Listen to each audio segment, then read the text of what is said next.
Pormal na ginabrihan ng Civil Service Commission Regional Office 8 ang portahan para naghihingyap nga maging eligible nga makatrabaho sa gobyerno pinaagin pagpagawa sa official nga schedule para ang career service examination pen and paper test professional and sub-professional levels. Sumalahan examination announcement number 004 series of 2026. Ang nasabing examination ay nakatalaan pagbuhaton hiton Agosto 9 tuig 2026. Didto ini hiton 7 nga mga strategic testing center sa bug-os nga sinirangang Visayas.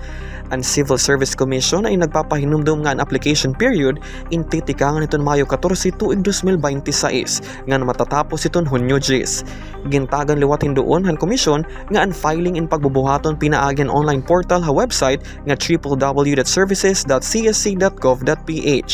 Ginagat ang mga aplikante nga mag-apply hinagap tungod kay ang Civil Service Commission in masunod ang first come first serve basis. Buot sidngon pwede isara ang online application bisan waray pa anong Hunyo 10 kung maabot na han rehiyon ang target number han mga aplikante. Ang examination fee inakantidad hin 500 pesos. Base ang anunsyo, ang mga examination center ha rehiyon 8 amo ang Tacloban City, Ormoc City, Maasin City, Catbalogan City, Borongan City, Catarman Northern Samar, nga Naval Biliran.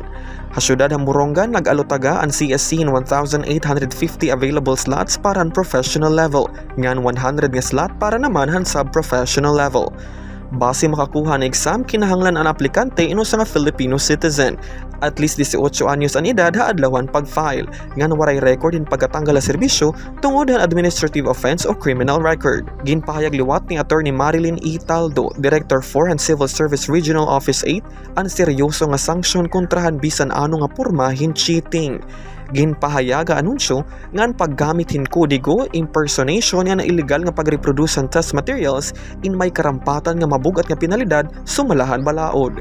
Ginpapahinumduman liwat ang publiko nga diri mag-post o mag-share hin mga test questions ngan mga answer ha social media platforms. Agud maproteharan ang integridad han civil service exams. Para ang kompleto nga listahan ng documentary requirements sugan ang ID photos ng valid IDs, ginaagat ang mga aplikante nga bisitahon ang Civil Service Regional Office 8 Facebook page, One Era official nga website. Agud makapasar ang taker in kinahanglan nga makakuha ay general rating of at least 80. Nakatalaan naman igawasit ng official result o ang list of passers niyan or antes hit Oktubre 12. Tikang dari Syudad ng Borongan, Julius Gilbert Malian, Eastern Summer News Service.